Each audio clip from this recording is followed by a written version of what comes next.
monde. Alors, on se retrouve pour la première partie de ce vlog défi lecture avec Pénélope. Partie où j'ouvre ma consigne de lecture du mois de janvier. Si vous savez comment j'ai hâte de l'ouvrir, c'est incroyable. Donc, on a décidé de s'envoyer les consignes sous format papier. D'une part parce que ça fait une trace concrète qu'on peut se laisser, parce que c'est un côté formel qui est plutôt sympa et que c'est l'occasion aussi de s'écrire. Et je trouve qu'on ne s'écrit plus assez. Moi, j'adore les correspondances épistolaires. Bref, je ne l'ai pas du tout ouverte, je vais l'ouvrir avec vous. Je vais vous lire ce que me dit Pénélope. Et je vais ensuite vous laisser parce que je vais filmer un peu au fil. Hein. Donc la petite carte c'est celle-ci, elle est trop mignonne. Trop jolie. C'est parti. Donc, c'est parti pour la première consigne de notre défi de l'année. J'ai très hâte de lire la tienne et de partager ces lectures avec toi sur l'année. Voici donc la consigne pour janvier. Elle me dit j'ai un peu cherché, mais j'ai fini par revenir à ma première idée, à savoir que l'espace, c'est froid. C'est vrai, on retrouve une idée commune. Je sens qu'elle a été gentille. Hein. Donc, la première consigne pour moi, c'est lire de la science-fiction qui se passe dans l'espace si possible. On commence par quelque chose de pas très difficile, je pense, mais j'espère que tu prendras plaisir à cette lecture. Au mois prochain pour de nouvelles aventures livresques. Gros bisous. Oui, elle est trop mignonne. Elle est gentille parce que moi, je crois que j'étais un petit peu plus... Bon, vous verrez. En même temps, je peux le dire parce que vu que ce vlog sort dans un mois, il n'y aura pas de spoil. Moi, alors je sais plus l'intitulé exact, mais je lui ai mis de lire un livre qui la sort de sa zone de confort, soit un auteur, soit un genre, soit un livre, voilà. J'espère que ça sera pas trop dur, j'espère qu'elle m'en voudra pas parce qu'elle a été vraiment mignonne, elle a été plutôt gentille parce que effectivement, j'ai de quoi lire. Elle m'a déjà fourni la lecture de base et c'est trop mignon. Voilà. Donc je pense, bon, je sais pas encore exactement, je sais pas si je pense quand même, il y a de fortes chances pour que je lise du coup un Becky Chambers, celui qu'elle m'a offert, donc l'espace d'un an, que j'ai tellement envie de lire, et c'est tellement mignon de sa part d'avoir pensé, comment dire, à me simplifier la vie dans la mesure où elle sait que j'ai déjà quelques livres et qu'elle m'a elle-même offert pour ce défi, c'est trop mignon, elle est trop mignonne. J'espère qu'elle m'en voudra pas d'avoir choisi un truc un peu plus difficile. Donc bref, je vais vous laisser. Je vous ai montré la petite carte qui est trop chouquette. Elle est là.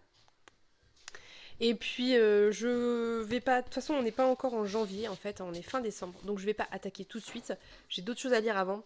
Je reviens. La prochaine fois que je reviens, on parle de ce que j'ai choisi comme lecture et peut-être attaquera-t-on la première lecture. Peut-être vous donnerai-je aussi des recommandations, même si ça sera un peu du coup pas trop dans le timing. On verra.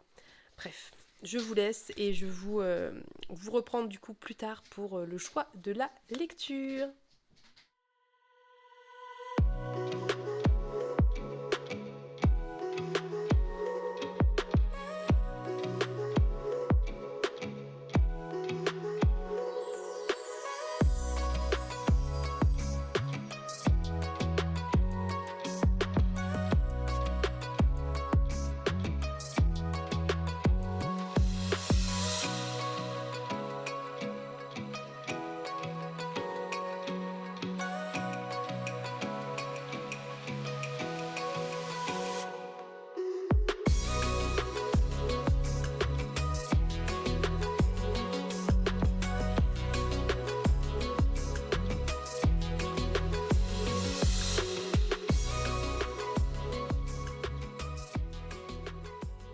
Coucou, alors on est dimanche et je viens aujourd'hui pour vous présenter la lecture que j'ai choisie pour le défi lecture avec Pénélope. Donc j'ai choisi de lire Dans la toile du temps d'Adrian Tchaïkovski qui m'a été recommandé par Snodza parce que je devais choisir un roman de SF dans l'espace, plutôt dans l'espace.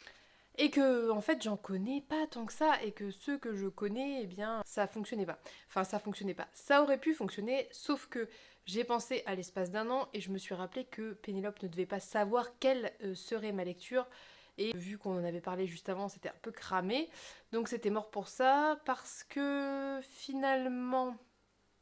J'avais, au moment où j'ai commencé à réfléchir à ma lecture, j'avais déjà lu Apprendre aussi par bonheur et que il y avait toujours Skyward que j'aurais pu utiliser, mais la lecture était déjà entamée, donc c'était un peu bon, c'était un peu de la triche quoi. Bref, de toute façon, c'était plutôt cool, ça me permettait de découvrir un nouveau roman, donc je me suis lancée là-dedans. L'histoire est qu'il était à ma médiathèque, je me suis dit que j'allais l'emprunter tant qu'à faire, sauf qu'il devait revenir le 17 janvier et qu'à l'heure actuelle il n'est toujours pas disponible. Donc j'ai dû aller l'acheter un peu en speed mercredi dernier et j'ai pas pu le commencer tout de suite parce que j'avais des lectures communes, parce que j'avais d'autres trucs à finir, bref. Donc je l'ai commencé hier. Je voulais vous filmer l'intro un peu avant, enfin au moment de le commencer, sauf qu'il est plus facile de lire que de filmer chez moi. Donc c'était soit je le commençais quand même et tant pis, soit je le commençais, vous voyez, on est dimanche soir. Sauf que il fait quand même 680 pages, quelque chose comme ça. Donc j'ai préféré le commencer, tant pis, vous voyez, j'ai lu ça, c'est déjà pas mal. J'ai lu 195 pages hier soir, je crois. Et un tout petit peu aujourd'hui, mais pas beaucoup, mais je pense que je lirai plus ce soir. Je calcule à peu près, il me faudrait idéalement 150-200 pages par jour pour réussir à le terminer mardi. En sachant que j'ai aussi... Oui, j'ai aussi Lien de sang à lire en fait, et je suis hyper à la bourre du coup. Et puis, avec Pénélope, on va attaquer une nouvelle lecture commune, mais du coup, peut-être qu'on l'attaquera que mardi ou mercredi, je sais pas, faut que je joue avec elle. Bref, peu importe, c'est pas grave. J'ai attaqué dans la toile du temps, j'ai lu 216 pages, donc du coup, au moins l'avantage, c'est que je peux vous en parler, puisqu'avant ça, je ne savais même pas de quoi ça parlait, comme d'habitude. Donc, on va suivre dans un premier temps une scientifique qui a créé une planète terraformée, c'est-à-dire, si j'ai bien compris, que c'est une planète qui est à la même distance du Soleil que notre planète à nous et qui a toutes les conditions le plus proches possible de notre planète et qui permet donc potentiellement d'y mettre une vie ressemblant aux vies qui existent sur la Terre. Son objectif à elle est d'installer des singes auxquels elle a implanté un nanovirus qui fait qu'ils vont être au bout d'un certain nombre de générations, très évolués, le but étant de créer des singes le plus évolués possible. Pour les hommes, l'objectif, c'est à terme d'aller sur cette planète. Pour elle, c'est l'expérience scientifique, si j'ai bien compris. Sauf que dès le début, ça part en cacahuète, je vous en dis pas plus sur ce qui se passe, mais au final, les nanovirus vont s'implanter dans des araignées, à savoir dans des Portia labiata. Je vous laisse regarder, c'est une araignée sauteuse.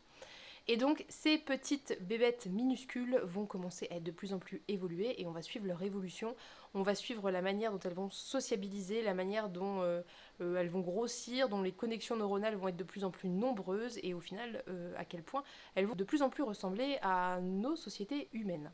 En parallèle, très très longtemps après, arrive un vaisseau dans lequel tout le monde est en stase, parce que la Terre a pété, ou je sais pas trop, et donc les humains se sont enfuis dans des vaisseaux et ils cherchent un peu un point d'accueil, quoi. Sauf qu'ils errent dans l'espace depuis plusieurs centaines d'années. Ils vont s'approcher de cette planète, sauf que la planète, enfin en tout cas autour de la planète en orbite, il y a un système de protection pour que personne n'aille sur cette planète. Vous imaginez bien que la scientifique ne voulait pas que les humains viennent foutre le bazar dans son expérience. Voilà, on va suivre ces deux histoires en parallèle. Donc, dans un premier temps, ce que je peux vous en dire, c'est que moi qui suis pas hyper fan d'araignées, très franchement, ça passe très très très très bien. Pourquoi ?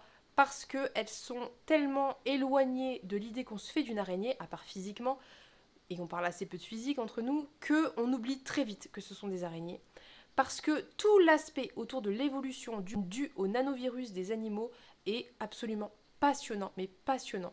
Le nanovirus a été créé pour ne correspondre a priori que aux singes et surtout à aucun autre mammifère pour qu'il n'y ait que qui évolue, sauf que manque de peau, ils n'ont pas pensé au fait que ce nanovirus pouvait du coup s'implanter dans des invertébrés. Donc différentes espèces d'invertébrés vont se retrouver à évoluer de manière assez impressionnante, puisque le principe du nanovirus, c'est de ne sélectionner évidemment que les individus ayant déjà ce nanovirus et donc ayant déjà des avancées en fait, je veux dire, dans leur croissance, etc. Et se reproduire entre eux pour qu'à chaque fois il y ait une sélection de plus en plus pointue et voilà quoi. Bref, ça c'est vraiment les chapitres que je préfère et sincèrement ce sont tous les chapitres sur la planète avec nos petites araignées et nos petits insectes qui font leur vie d'animaux hyper évolués en fait.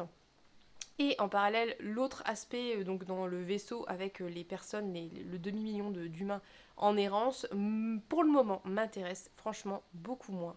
Même si c'est quand même intéressant. Donc je dis pas que c'est pas du tout intéressant et que j'aime pas. Dans l'ensemble, j'aime beaucoup ce livre. Mais c'est vrai que le côté évolution des araignées, c'est tellement passionnant que quand on revient à ce qui se passe chez les humains, limite, en plus on les connaît pas trop, on n'a pas trop d'empathie pour eux, donc on s'en fout un peu quoi. Je vais pas trop en parler plus, je vais continuer ma lecture et je reviendrai vous en parler plus tard. Parce que si je commence déjà à trop en parler maintenant, eh bien ça va être une vidéo d'1 heure et c'est pas forcément l'objectif. Donc je vais vous laisser là avec ces premières informations. Je vais continuer ma lecture avec franchement beaucoup d'intérêt. Parce que autant normalement c'est pas trop mon délire les trucs dans l'espace, autant là c'est vraiment l'aspect biologie est vraiment fascinant et hyper intéressant.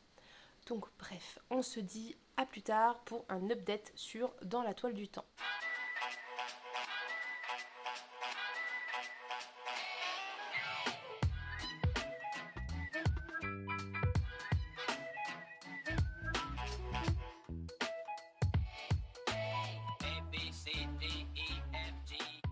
Alors on se retrouve, on est lundi soir. Lundi soir, oui. Je n'ai pas beaucoup vlogué, ça va pas être un vlog hyper, pas hyper travaillé parce que j'ai mon petit qui a la gastro, qui vomit partout, sans détails superflus, mais voilà. Donc j'arrive à lire, ce qui est plutôt cool, mais de là à filmer, c'est un petit peu compliqué. Aujourd'hui, je devais tourner 2-3 vidéos pour m'avancer pour les semaines à venir, j'ai pas pu. C'est pas très grave, mais du coup, voilà, je suis désolée, ça va être un vlog qui va être plus sur des points lecture très ponctuels plutôt que des points au fil de lecture. Bon, on va faire avec, de toute façon, j'ai pas trop le choix. Bref, donc j'ai avancé dans la toile du temps d'Adrian Tchaïkovski. Je suis à la page 440, donc il m'en reste 200, un petit peu plus de 200. Voilà.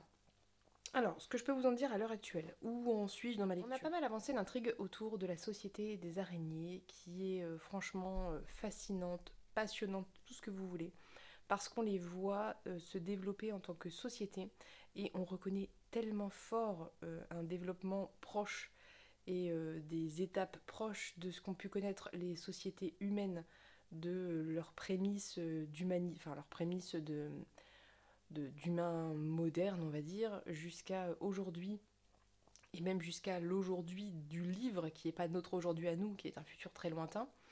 Et c'est franchement fascinant, passionnant. On voit les araignées mâles qui tentent tant bien que mal de se faire une place dans cette société qui est du coup très matriarcale, on peut dire, où les mâles n'ont pas leur place, puisque ils servent que principalement à se reproduire, et ça c'est une réalité chez beaucoup d'arachnides de manière générale.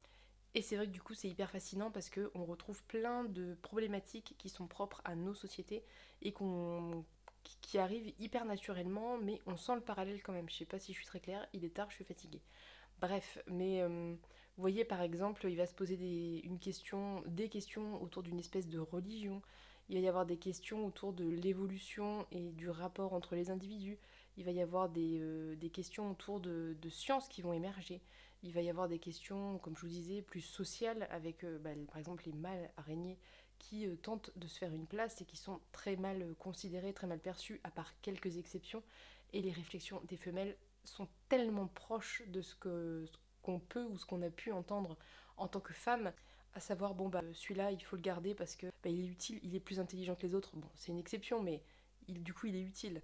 Ou alors il faut l'enfermer parce qu'il ne faudrait pas qu'il s'échappe vu qu'il sait plein de choses et qu'il a plein de capacités, il faut l'exploiter au maximum. Ou il faut utiliser son matériel génétique pour faire des bébés qui seront plus évolués. Voilà, bon, vous voyez ce que je veux dire.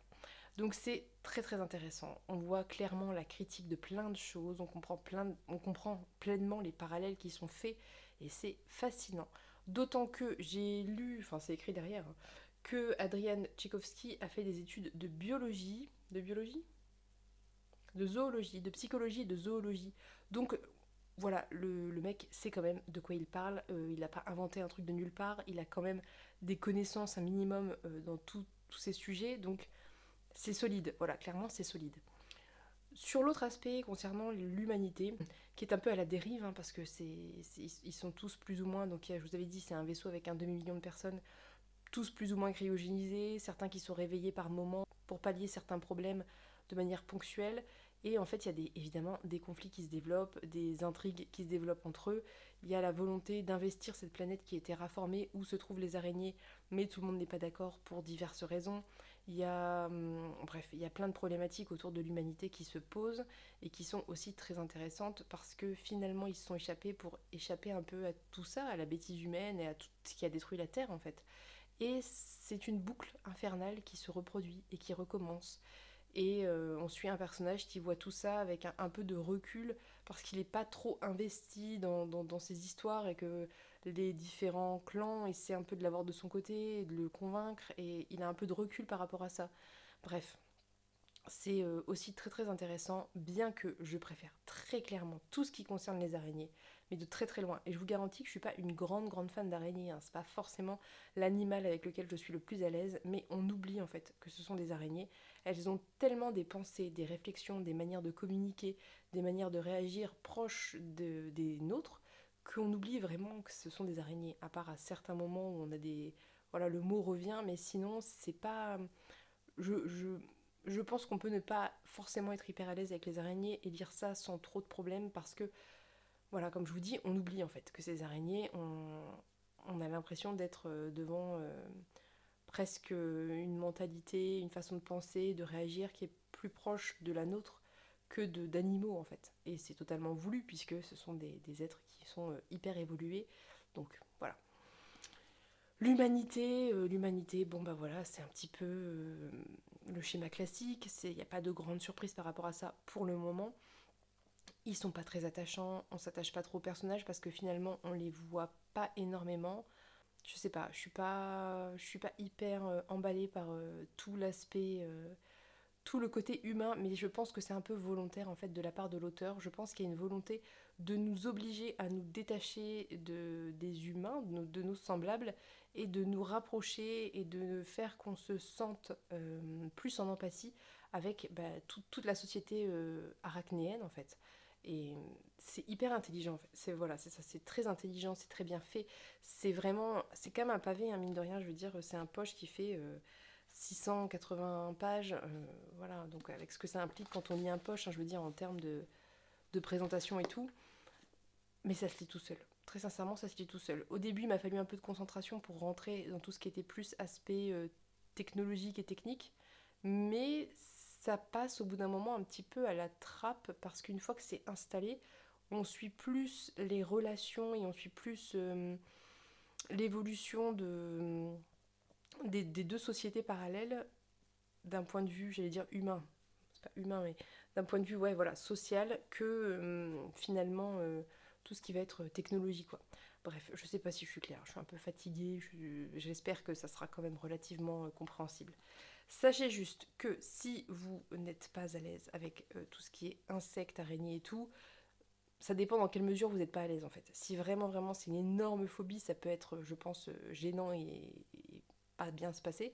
Mais si, bon, vous n'êtes pas hyper à l'aise, mais en même temps, le voir dans un bouquin et voilà, sans plus, allez-y, parce que c'est vraiment hyper intéressant. On sent que c'est très réfléchi, on sent qu'il y a une véritable volonté de nous pousser à quelque chose et dans une certaine direction. Et moi, je n'ai qu'une hâte, et j'espère que ça va arriver, enfin je sais pas, c'est que les deux sociétés se rencontrent et qu'on voit où ça mène en fait.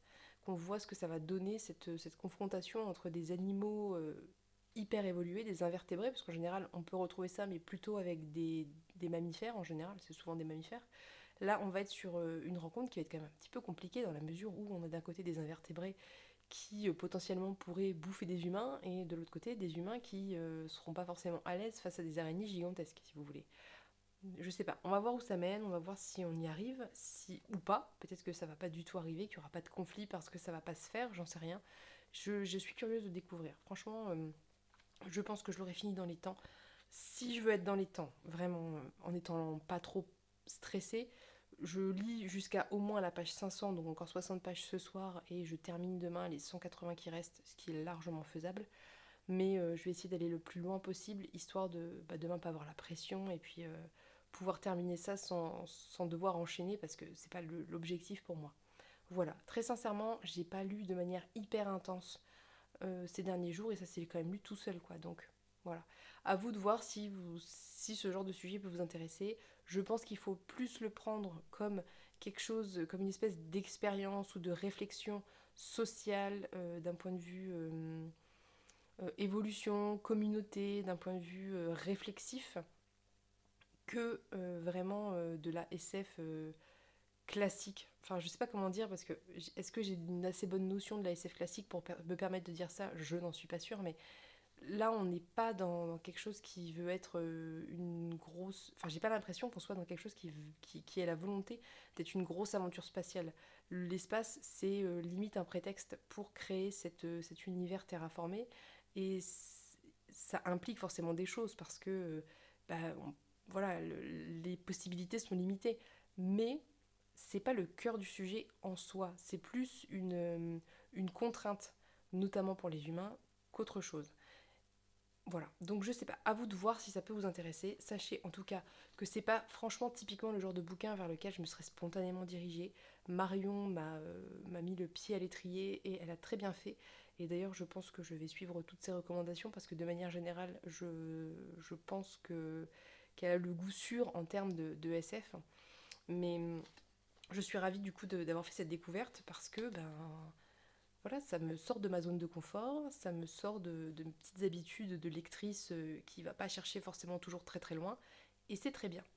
Donc je vous referai un point demain, parce que là il faudrait plus que je me mette à lire au lieu de discuter. J'espère que c'est relativement clair, je suis un petit peu décalquée, vous imaginez bien ce qu'implique 48 heures avec un enfant malade, et bref, voilà. Mais bon, je verrai au montage. Si c'est pas clair, et ben, j'en suis désolée. De toute façon, je pourrais pas le retourner, donc il faudra faire avec.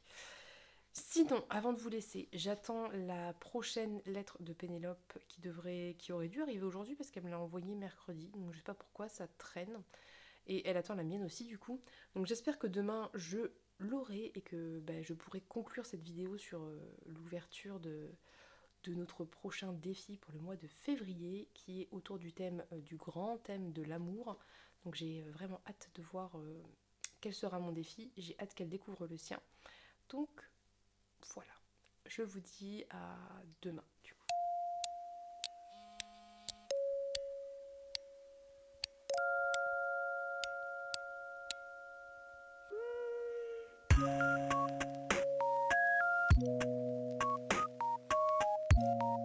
Petit point lecture, alors nous sommes mardi, il est tard, genre 16h, quelque chose comme ça.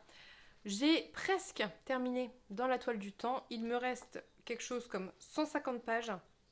Donc il va falloir que je mette un petit coup de collier là pour terminer. Parce qu'ensuite, il faut que j'ouvre le prochain défi. Oui, la lettre a été froissée par mon petit enfant qui, quand il a vu ça, a absolument voulu l'ouvrir. Mais je n'ai pas regardé le contenu pour le moment. Et ensuite, il faut que je monte tout ce que j'ai filmé pour le mettre en ligne, idéalement demain. Donc là, le programme du reste de la journée, ça va être terminer Dans la toile du temps le plus rapidement possible, clôturer, monter, exporter, tout ça, pour que vous ayez cette vidéo demain. Bref, on revient à la lecture. Donc je ne sais plus où j'en étais hier, mais j'ai quand même pas mal avancé hier soir après avoir fait un point. Je sais pas dans quelle mesure ce que je peux vous dire spoil ou pas, est-ce que vous voulez en savoir ou pas, mais sachez juste qu'on suit toujours les intrigues des humains dans leur vaisseau, et les intrigues des araignées sur leur planète terraformée, donc le fameux monde de Kern, et que plein de choses se sont passées chez les araignées, et qu'on retrouve tellement de similitudes avec l'évolution des sociétés humaines, que ça en est vraiment fascinant. Typiquement la lutte des mâles pour avoir une place dans la société.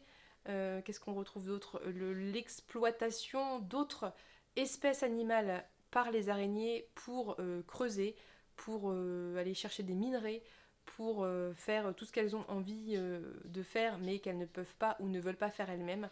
On va retrouver vraiment beaucoup de similitudes avec le développement des sociétés humaines, même si à la différence des sociétés humaines où tous les humains, quelle que soit leur origine, ont les mêmes capacités intellectuelles, là c'est pas franchement le cas. Tous les animaux n'ont pas évolué de la même façon, parce que le nanovirus ne les a pas tous et toutes touchés de la même façon, et que les évolutions sont finalement les plus importantes chez deux espèces de mémoire, à savoir les Portia labiata et une espèce de crevette dont je ne sais plus exactement le nom scientifique, ou du moins le nom biologique, mais qui est très séparée évidemment des araignées, parce qu'elles ne vivent pas du tout dans le même milieu, donc forcément il y a assez peu de rencontres, mais on apprend qu'il y a des échanges quand même entre ces deux espèces. On apprend que les crevettes, qu'on ne suit quasiment jamais, eh bien, ont eu des problèmes similaires et des avancées similaires à ceux des araignées. C'est vraiment passionnant, très sincèrement, c'est vraiment passionnant, sincèrement. Je vous promets que j'en suis la première étonnée parce que c'est pas typiquement le genre de livre vers lequel je serais allée spontanément, mais quelle excellente, excellente découverte.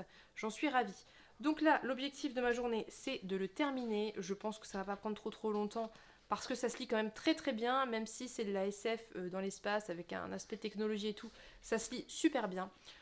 Donc voilà, je vous laisse pour maintenant, je vais aller finir ça et puis on se retrouve, je pense, pas avant la clôture et le bilan final de ma lecture. A plus tard.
Coucou, on se retrouve, on est mardi soir, en fait mercredi dans la nuit plutôt, parce que je viens juste de terminer dans la toile du temps. Je suis un tout petit peu hors délai en termes d'horaire précis, parce qu'il doit être 1h du matin, quelque chose comme ça. Mais le fait est que, après avoir eu le petit malade, c'est le tour du grand, c'était prévisible, hein, j'avais pas trop d'illusions, mais du coup, forcément, ça m'a fait perdre du temps dans mon programme. C'est la vie, c'est pas grave, j'aurai juste quelques heures de retard par rapport à ce qui est prévu et je pense que la vidéo sortira quand même du coup aujourd'hui à 10h comme d'habitude puisque j'ai monté le reste du vlog a priori. J'aurai que cette petite partie à rajouter. Bref, j'ai donc terminé dans la toile du temps d'Adrian Tchaïkovski. Je ne sais pas ce que je peux vous en dire parce que le but n'est pas du tout de spoiler. Je peux vous dire que j'ai adoré cette histoire. Je peux vous dire que la fin est incroyable. Je peux vous dire que tout ce que je vous ai dit avant est tellement vrai.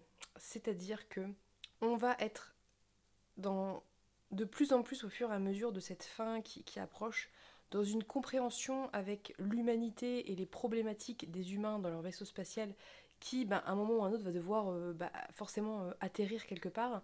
Et il faut qu'ils trouvent une solution parce que c'est ça ou la mort et que n'importe quel être vivant tenterait quelque chose. Je veux dire, c'est compréhensible, c'est normal et c'est un choix tout à fait logique pour la survie.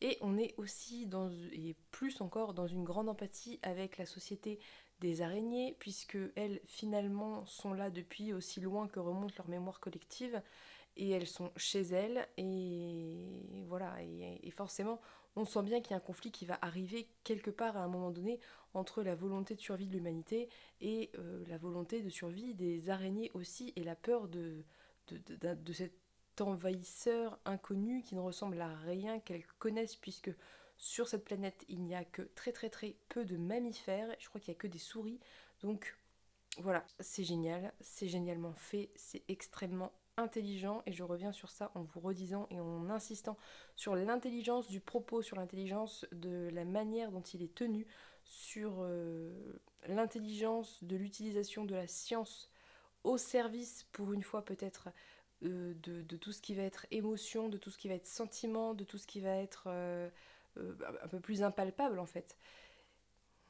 C'était génial, franchement c'était génial. La fin était assez incroyable parce que assez surprenante à mon sens. Je m'attendais pas franchement à ça. Je m'attendais même pas du tout à ça et c'est suffisamment rare pour que je le relève. En général, je devine assez facilement les fins. Donc voilà, c'était une fin assez incroyable. C'était très bien écrit. C'était c'était vraiment excellent. Donc je vais pas plus en dire parce que c'est vraiment pas l'objectif de spoiler quoi que ce soit.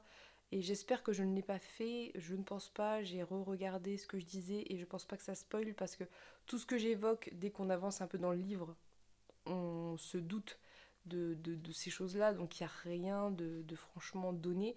Et comme je vous disais, en fait, tout l'intérêt du bouquin, c'est bon, il y a plein d'intérêts au bouquin, mais le principal, c'est quand même tout ce qui va être évolution de la société, évolution de la communauté, évolution des mœurs de la communauté, et puis aussi toute cette réflexion sur l'humanité, sur la manière qu'elle a de répéter ses erreurs, de recommettre à nouveau sans arrêt les mêmes erreurs et de ne jamais s'en sortir.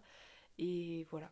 Il y a tout un autre aspect que j'ai trouvé très intéressant, c'était évidemment, j'avais dit évidemment parce que c'est dans le titre, hein, le traitement du temps, parce que dans le vaisseau, comme je vous l'ai dit, les humains sont tous au début en stase, donc ils sont en hibernation en fait, en cryogénésie quoi. Et comme je vous l'ai dit aussi, à certains moments, certains sont réveillés pour des choses a priori à l'origine qui devaient être ponctuelles. Typiquement, je sais pas moi, il y a un problème, une décision à prendre, et ben, l'ordinateur va réveiller le commandant et ses conseillers. S'il y a un problème au niveau de la mécanique, bah, il va réveiller tel technicien et tel ingénieur, etc. etc. Et ça arrive plus que ça n'est censé arriver. Et c'est hyper intéressant parce que si vous voulez, au début, quand on commence, ils sont tous un peu à égalité. C'est-à-dire qu'ils sont tous arrivés au même moment, là ils n'ont pas tous le même âge, mais ils sont tous un peu à égalité dans la mesure où ils ont dormi autant de temps, plus ou moins les uns que les autres, et que même si certains ont été réveillés de manière ponctuelle, ça n'a pas changé grand-chose, ça n'a pas été des réveils de 10 ans. Voilà. Et en fait, au fur et à mesure, il y a un vrai décalage qui se crée entre les individus et principalement ceux qu'on suit, parce que certains sont réveillés sans que les autres le soient. Donc quand les autres se réveillent, ils se rendent compte que Bidule a vieilli enfin a beaucoup vieilli ou pas, ou alors eux sont réveillés et ils réveillent quelqu'un d'autre qui n'a pas été réveillé depuis très longtemps, et en fait du coup cette personne-là paraît très jeune par rapport à eux. Et il y a vraiment une grosse on ressent fortement, je trouve, l'impuissance des personnages face à ça, parce qu'ils ne choisissent pas, en fait, quand ils se réveillent, et même parfois quand ils sont endormis. Et du coup, on sent l'impuissance des personnages à contrôler le temps, à contrôler les années qui passent, je sais pas comment dire, il y a des moments où certains se réveillent et il s'est écoulé 100 ans, ou 200 ans, ou 10 ans, ou peu importe, mais du temps a passé, et certains de leurs compagnons qui, eux, étaient a priori endormis, en fait, ont vieilli et parce que eux ont été réveillés plus longtemps ou plus régulièrement. Enfin, je sais pas si je suis très claire, mais en gros, cet aspect du temps est hyper intéressant, hyper important. On sait qu'au moment où les humains voient le monde de Kern la première fois, il s'est déjà écoulé un certain nombre d'années. Je ne peux pas trop franchement vous dire parce que je suis pas sûre d'avoir bien compris la temporalité, mais plusieurs centaines d'années, voire plusieurs milliers d'années. Et à la fin, par rapport au moment où ils sont partis, je crois qu'il s'est écoulé peut-être 10 000 ans, quelque chose comme ça. Enfin, bref, c'est vraiment, on est sur du temps très long et on est vraiment sur des temporalités qui sont très difficiles à percevoir parce que on va vous parler d'années, mais c'est des choses qui, pour nous, à échelle humaine, sont incompréhensibles. Je veux dire, on ne peut pas imaginer 10 000 ans. Quand on voit que l'Antiquité, ça remonte à il y a 2000 ans et que ça nous paraît mais infiniment loin, alors que finalement l'Antiquité, c'est quand même proche de nous, hein, si on parle à échelle planétaire, voilà. Donc, c'est très difficile, je trouve, à percevoir, et en même temps, c'est perceptible parce que on sent ce décalage entre les personnages qui se creusent plus ou moins. On sent on sent tout ça. Je sais pas si vous voyez ce que je veux dire, mais c'est vraiment complexe, c'est bien traité, c'est intelligent, et en fait quelque chose qui, en tout cas moi je l'ai vécu comme ça, qui est censé être positif, à savoir qu'on peut dormir très longtemps et ne se réveiller que très longtemps après et ne pas avoir perdu sa vie sur un vaisseau, ne pas avoir gaspillé les ressources du vaisseau inutilement parce que y a rien à y faire en fait. Et cette chose qui aurait pu, qui est à l'origine quelque chose de plutôt positif, et bien ça devient quelque chose de négatif sur lequel on n'a pas de contrôle, qu'on subit en fait. Bref, j'ai trouvé ça hyper intéressant. D'autant que comme on est tout le temps entre le monde terraformé et le vaisseau, et que les temporalités ne sont jamais franchement précisées, eh bien parfois on est sur un chapitre avec l'humanité, le chapitre d'après on est chez les araignées, et il y a une réaction par rapport à ce qui s'est passé au chapitre d'avant, sauf qu'entre temps, pour les araignées, il s'est écoulé 10 générations quoi. Bref, c'est fascinant parce que c'est très compréhensible à la fois, et en même temps c'est hyper difficile à percevoir, vous voyez, c'est vraiment comme cette notion d'infini qui est très difficile à percevoir quand on est humain, et que tout ce qu'on connaît a une fin et a une finalité, donc bref. J'ai beaucoup aimé, j'ai vraiment beaucoup aimé. C'était un beau bébé, je trouve que je m'en suis pas trop mal sortie étant donné les circonstances de lecture, et j'en suis vraiment ravie. Je suis ravie d'avoir fait cette lecture, je suis ravie du défi qui m'a été lancé. Au moment où Pénélope me l'a lancé, je ne lisais quasiment pas de SF, enfin si je lisais de la SF, mais pas du tout de la SF spatiale et tout ça, et depuis en fait en un mois j'en ai lu pas mal et je m'y suis vraiment mise, et je pense que c'était le bon moment pour le lire parce que si je l'avais lu il y a un mois, je sais pas si j'aurais été en mesure d'autant apprécier, vous voyez. Bon bref, voilà, donc je suis ravie de l'avoir lu, je vous invite à le découvrir, je vous invite à vous lancer dans cette aventure, et surtout à vous lancer dans sortir de sa zone de confort parce que c'est hyper instructif. Bref, j'arrête avec Adrian Tchaïkovski, je vais laisser aussi un petit peu, je vais me laisser le temps de digérer aussi un peu tout ça parce que c'était dense, c'était riche, c'était intense, je l'ai lu vite, donc voilà. On passe à l'ouverture de la lettre. Alors comme je vous l'ai dit, elle a déjà été un petit peu ouverte dans la mesure où mon fils s'est jeté dessus et l'a ouverte, mais je n'en ai pas lu le contenu. Donc je le fais avec vous.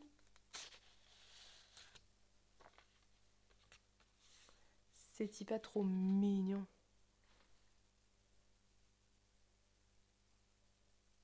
C'est hyper chouette. Je connais pas du tout. L'Odélia. L'Odélia. Happy Papeterie. Ben c'est... Je regarderai, je pense, sur internet. J'aime beaucoup. C'est trop mignon. Ouais, trop chou. Bref, attaquons la lecture de cette petite carte. Chère Lucie, fin janvier déjà, oui, c'est passé super vite. Il est temps de définir le défi de février. Janvier a été l'occasion de super lectures et j'ai très hâte de poursuivre dans cette lancée. C'est vrai, en janvier, je pense que toutes les deux, on a hyper bien lu. Du coup, pour février et le thème de l'amour, je te propose de lire une histoire d'amour qui change. Que ce soit un amour filial, maternelle, fraternelle, amitié, relation LGBTQIA+, inclusive, amour de soi, ou tout ce que ça peut t'inspirer. J'espère que tu prendras autant de plaisir dans tes lectures que moi. Gros bisous et bonne lecture. Pénélope. Alors effectivement, parce que moi du coup j'ai vu la vidéo de Pénélope, hein, puisqu'elle l'a sortie à une heure, enfin une heure raisonnable j'allais dire, non, elle l'a sortie du coup pour vous hier soir, et effectivement on est sur, on a une idée, on est sur une idée commune toutes les deux. J'ai été moins précise dans ma consigne, mais je pense que c'est la même idée, ça veut dire pas une histoire d'amour romance classique. Donc là comme ça, très sincèrement, je n'ai pas d'idée directement. Ceci étant dit, j'ai une palle qui est suffisamment gigantesque pour trouver quelque chose à lire. Je vais réfléchir. De toute façon, je vais vous faire des recommandations sur Insta. Donc je vais réfléchir à ce thème et j'en suis ravie parce que justement, si je vais lancer le thème de lire une histoire d'amour, moi j'ai dit ça de manière non romantique. Donc ouais, mais non romantique, c'est encore plus excluant que ce qu'elle me propose. Mais c'est justement parce que moi j'avais en tête plutôt, vous voyez, une histoire d'amitié. C'est mon interprétation, évidemment, je pense qu'elle en aura la sienne et que ça sera hyper intéressant. Mais du coup, ouais, je vais réfléchir à ça, je vais voir. Qu'est-ce que je vais lire? Je vais y penser. Voilà, donc je suis trop contente. Je suis hyper motivée par ce défi, je trouve ça hyper sympa. Et je trouve ça encore plus sympa le fait qu'on vlog et que du coup, eh bien, on voit un peu, vous voyez, la réflexion, le résultat de tout ça. Enfin, c'est trop chouette. Si jamais ça vous intéresse de participer, n'hésitez pas, rejoignez-nous sur Instagram où on partagera nos recommandations. Donc je vais maintenant vous laisser parce qu'il faut que je monte ces 15 minutes de vidéo que je viens de tourner. Je vais faire tout ça, il est hyper tard donc il faut que je me bouge et puis du coup j'allais dire que je vous souhaite une bonne nuit, mais pas forcément en fait, hein, du coup, une bonne nuit pour moi, mais bref. Donc j'espère que cette vidéo vous a plu, j'espère que mon avis lecture vous aura intéressé. Je vous invite bien évidemment à aller voir la vidéo de Pénélope et découvrir son challenge et les lectures qu'elle a choisies. Et puis on se retrouve le mois prochain pour le vlog concernant le mois de février avec ce thème qui est l'amour. Je vous fais de gros bisous et je vous dis à bientôt pour une prochaine vidéo. Bye bye!